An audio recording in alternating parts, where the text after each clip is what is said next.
Good morning, and a warm welcome to your show, Sunny Mornings, Los Angeles.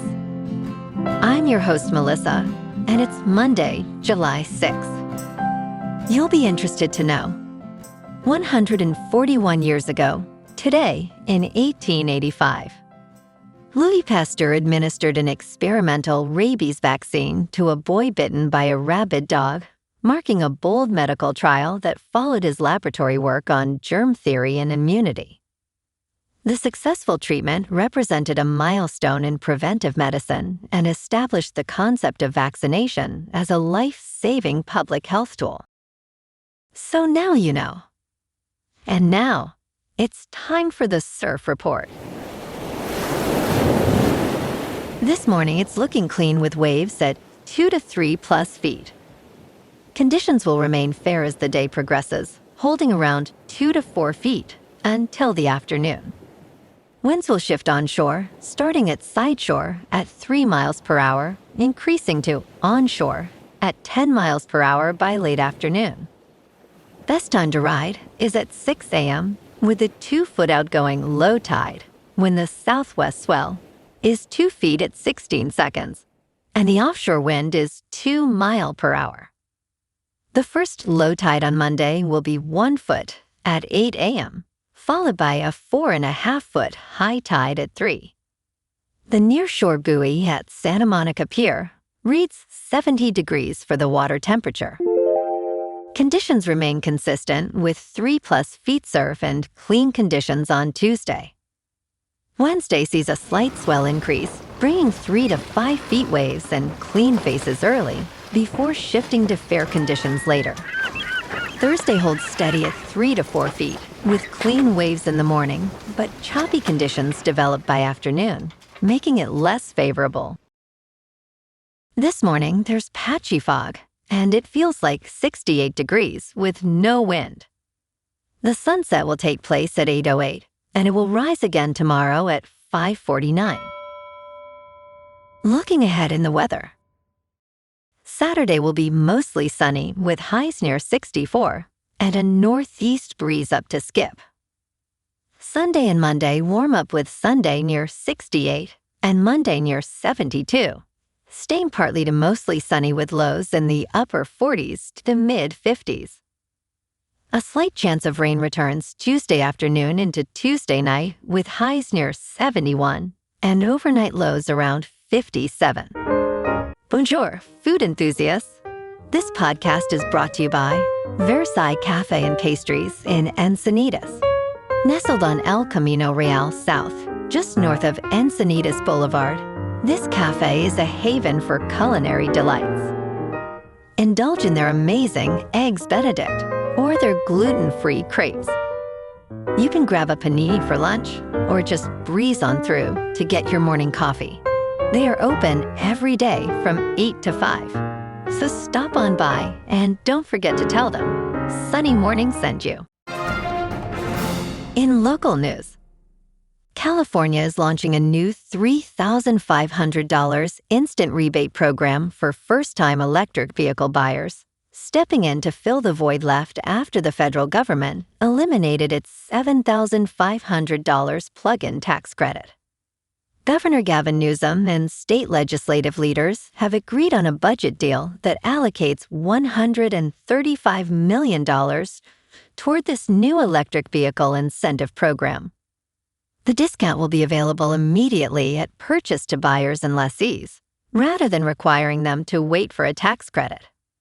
However, strict price caps apply with qualifying new electric vehicles not exceeding $50,000 and used electric vehicles capped at $25,000.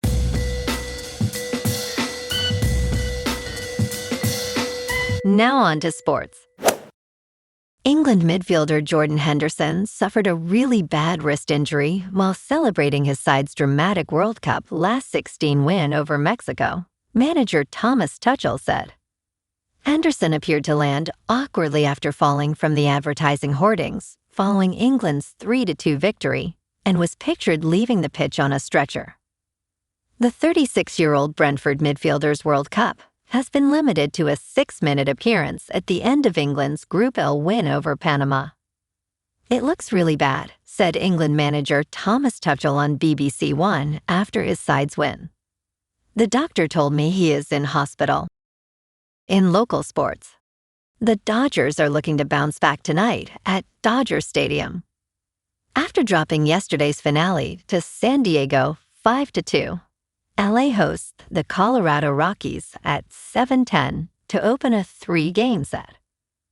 Eric Lauer takes the mound against Kyle Freeland in a matchup between two crafty left-handers. The Boys in Blue won 3 of 4 against the Padres and sit at 59-32 heading into tonight. Dodger Stadium's dimensions favor left-handed pitchers, and Lauer should have the edge on the mound. Colorado's coming off a rough stretch and walks into one of the toughest environments in baseball. First pitch at 7:10. Meanwhile, there's serious buzz building around a potential Aaron Donald reunion. After the Rams acquired Myles Garrett, chatter emerged that the legendary defensive tackle could come out of a 2-year retirement. Donald himself reacted Friday with a wide eyes emoji when social media highlighted the possibility of pairing him with Garrett. There's a growing sense within the organization that a Donald return will happen later this offseason. He and Sean McVay have stayed in communication since his retirement after the 2023 season. Training camp doesn't report until July 25th, so there's still time for a decision. If it happens, LA would have 2 defensive superstars on the same line heading into 2026. In top news, 7 countries in the Organization of the Petroleum Exporting Countries and its allies plan to increase their oil outputs modestly next month, bringing more oil online as fuel prices have fallen to levels not seen since before the United States and Israel's war with Iran. On Sunday, OPEC Plus announced that these countries would expand oil production by a combined total of 188,000 barrels per day in August. The participating countries are Saudi Arabia, Russia, Iraq, Kuwait, Kazakhstan, Algeria, and Oman. The group stated that they will continue to monitor market conditions and reaffirmed the importance of a cautious approach. In business news, Germany's savings and cooperative banks are rolling out crypto trading to retail clients, wiring Bitcoin into the apps of institutions that hold roughly 80 million customer relationships in a country of 84 million people. The Sparkassen serve about 50 million customers, and the cooperative banks another 30 million. Both groups dismissed the asset class as too risky just 4 years ago. According to Bloomberg, both groups are building in-house services rather than steering clients to outside exchanges. Easy Bank's main crypto platform already runs inside the VR banking app, offering Bitcoin, Ethereum, Litecoin, and Cardano. DecaBank is building an equivalent product for roughly 340 savings banks, with a phased launch later this year. In crypto movement, Bitcoin is up 6% over the weekend to about $63,000. Ethereum is up 15% to just under $1,800. And XRP is up 11% to $1.14. Moving on to a more local vibe. In our community spotlight on health and wellness, we are working with a national Pilates studio to bring you some free classes, so listen up. Check out Club Pilates, with several locations in the San Diego area. Pilates presents a comprehensive wellness approach, cultivating strength, reducing tension, and elevating mental well-being. Scientific research affirms its benefits. So now you can check out Club Pilates for a free class, with locations in Encinitas, Solana Beach, Oceanside, La Jolla, and more. Just be sure to tell them Sunny Morning sent you by. And now, back to the show. Let's talk tech. Some of the nation's wealthy are allowing artificial intelligence to teach their children instead of using traditional schools. They are investing tens of thousands of dollars for their kids to become beta testers for unproven technology.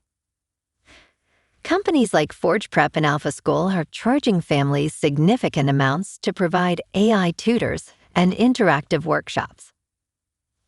Sean Johnson, a venture capitalist from San Francisco, plans to send his son to a $75,000 per year Alpha kindergarten.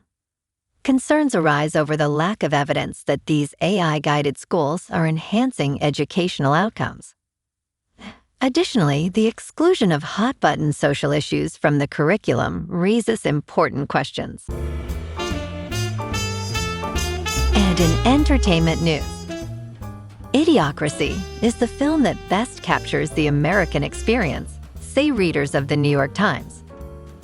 When asked to choose the best American film ever made, many cinephiles might select The Godfather. However, when the question shifts to which film most definitively captures the American experience, The Godfather ranks second.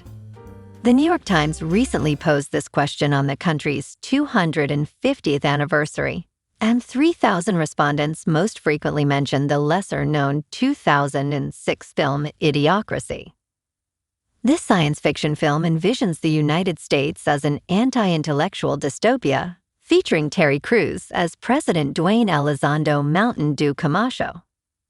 According to the Times, some commenters expressed sadness over their choice, connecting it to their feelings about the country today, with several describing it as a documentary. The wrestling connection gained relevance when former President Trump hosted a mixed martial arts fight at the White House last month. Former Representative Adam Kinzinger remarked on X, saying, "If anyone defends Trump saying there will be a mixed martial arts fight on the White House lawn, never listen to them again." He compared it to idiocracy with an equally foolish president. Meanwhile, The Godfather remains in second place. Well, alrighty, folks, it's time for the quote of the day. And today, our quote comes from the French philosopher and writer, Voltaire. And he said, "The art of medicine consists in amusing the patient while nature cures the disease." And that's a wrap for this morning. You can check out our Instagram, YouTube, and TikTok for some captivating aerial videos with local news and the surf reports. Have an amazing day, my good friends. We'll see you tomorrow with another episode of Sunny Mornings, Los Angeles.